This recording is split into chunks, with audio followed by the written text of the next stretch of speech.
আমাৰ দেশখন বহুত দুখীয়া দেশ। আমি সৰুৰ পৰা এইটো কথা শুনি আহিছোঁ। আৰু আপুনি যদি লক্ষ্য কৰে, ভাৰতত এতিয়া বহুত মানুহ আছে যে দুখীয়াৰ সীমাৰ বহুত তলত আছে।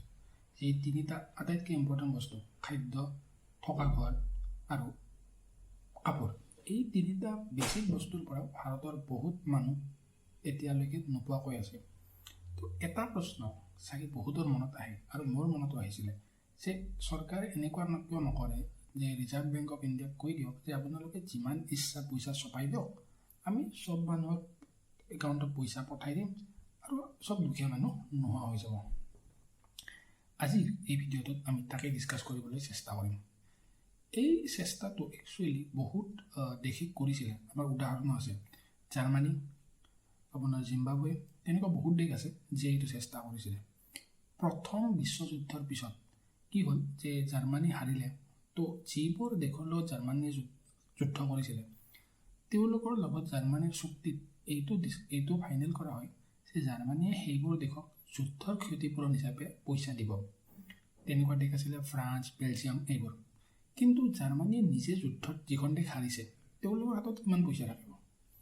সেইকাৰণে তেওঁলোকে জাৰ্মানীয়ে কি ফাইনেল কৰে যে আমি এটা কাম কৰোঁ, আমি নিজৰ ইচ্ছামতে বহুত পইচা ছপাই দিওঁ আৰু বাকীবোৰ দেশক দি দিওঁ আৰু আমাৰ দেশখনো ধনী হৈ যাব। তেতিয়া সমস্যাটো কি আহিব? তেতিয়া সেই সমস্যাটো বুজিবৰ কাৰণে আমি এটা উদাহৰণ লওঁ। ধৰি লওক আপোনাৰ চহৰখনত এখনেই দোকান আছে য'ত মুৰ্গীৰ মাংস বিক্ৰী কৰা হয়। এইটো উদাহৰণ সহজ কৰিবৰ কাৰণে মই লৈ আছোঁ। চ' এখনেই দোকান আছে য'ত মুৰ্গীৰ মাংস বিক্ৰী কৰা হয় আৰু তাত দাম ধৰি লওক আপোনাৰ 200 টকা পাৰ কেজি। এতিয়া আপোনাৰ চহৰৰ প্ৰত্যেকজন মানুহৰ সামৰ্থ্য নাথাকিব যে তেওঁলোকে মুৰ্গী কিনিব পাৰে। এতিয়া কোনোবাৰ মানুহৰ ঘৰৰ দিনত ইনকাম 100 টকা হ'ব, গতিকে তেওঁ 200 টকাৰ মাংস কিনিব নোৱাৰিব। ধৰা হ'ল যে 10-15জন মানুহে আপোনাৰ মুৰ্গীৰ মাংস দিনত কিনে দোকানখনৰ পৰা। এদিনাখন ৰাতি আপোনাৰ তাত আৰু আপোনাৰ চহৰৰ গোটেইকেইজন মানুহৰ তাত এটা মেছেজ হ'ল যে আপোনালোকৰ একাউণ্টত চৰকাৰে 1 কোটি টকাকৈ সোমাই দিছে। নেক্সট দিনা আপুনি কি দেখিব মুৰ্গীৰ দোকানত গ'লে? যে আগতে যি 10-15জন মানুহে মুৰ্গীৰ মাংস কিনিছিলে, নেক্সট দিনা সেই মুৰ্গীৰ মাংস কিনা মানুহৰ সংখ্যা 100, 200, 300 হৈ পাবগৈ। এতিয়া মুৰ্গীটো সিমানেই আছে, ধৰি লওক দিনে 5 কেজি মাংস ওলায়, মাংস সিমানেই আছে, কিন্তু মানুহৰ সংখ্যা বাঢ়ি গৈছে।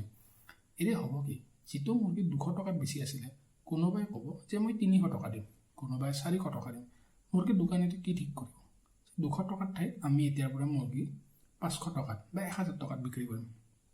বস্তুখিনিৰ দাম বাঢ়ি গ'ল। ঠিক তেনেকৈ গাড়ী কিনা মানুহৰ সংখ্যাও বাঢ়ি যাব, কাৰণ গাড়ীও বহুত মানুহৰ হাতত পইচা আহিলে মানুহে গাড়ী কিনা আৰম্ভ কৰিব। পেট্ৰলৰ দাম বাঢ়ি যাব, আৰু ঠিক তেনেকৈ সকলোবোৰ বস্তুৰে দাম বাঢ়িব।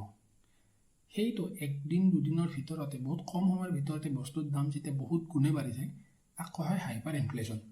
এই হাইপাৰ ইনফ্লেশ্যন হ'লে দেশত ধনী মানুহৰ সংখ্যা একচুৱেলি নাবাঢ়ে, দুখীয়া মানুহৰ সংখ্যাই বাঢ়ি যায়। জাৰ্মানীৰ ক্ষেত্ৰতো একজাক্টলি সেইটো কথা হ'ল। তেওঁলোকৰ হাইপাৰ ইনফ্লেশ্যন ইমান বাঢ়ি গ'ল যে কোৱা হয় যে ব্ৰেড এটা কিনিবৰ কাৰণে মানুহে ডাঙৰ ডাঙৰ ঠেলাত পইচা লৈ গৈছিলে। সৰু ল'ৰা ছোৱালীয়ে পইচাৰ বাণ্ডলেৰে মানে ঘৰ বনাই, ঘৰ সাজা খেলা খেলিছিলে। বহুত মহিলাই পইচা চিলাই কৰি কৰি কাপোৰ বনাইছিলে, আৰু বহুতে পইচা ৰাস্তাত এনেই পেলাই দিছিলে, কাৰণ পইচাৰ ভেলু একো নাই। এখন ব্ৰেডৰ দাম সেই সময়ত কোৱা হয় যে 40 লাখলৈ গৈছিলে। 40 লাখ জাৰ্মানীৰ পইচা এটা ব্ৰেডৰ কাৰণে। তো ভাবি চাওক ইমান বেছি বস্তুৰ দাম বাঢ়ি গৈছিল। জাৰ্মানীয়ে ভৱিষ্যতে সেইটো বহুত কণ্ট্ৰল কৰিলে। কিন্তু ইয়াৰ পৰা আমি এটা বস্তু নিশ্চয় শিকিব পাৰোঁ যে যদি অকল পইচা ছপাই এখন দেশ কেতিয়াও ধনী হ'ব নোৱাৰে, আৰু তাৰ ঠাইত কি কৰিলে যাতে দেশৰ প্ৰগ্ৰেছ হয়, যেতিয়া দেশত চাকৰি বাঢ়ে, সেইবোৰৰ কাৰণে ৰিজাৰ্ভ বেংকে কিছুমান পলিচি উলিয়ায়, যেনে আপোনাৰ repo' rate, reverse repo' rate. সেইবোৰ প্ৰত্যেক মাহে মাহে চেঞ্জ কৰি কৰি দেশৰ এই ইনফ্লেশ্যন বা মুদ্ৰাস্ফীতি তাক কণ্ট্ৰল কৰিবলৈ চেষ্টা কৰা হয়।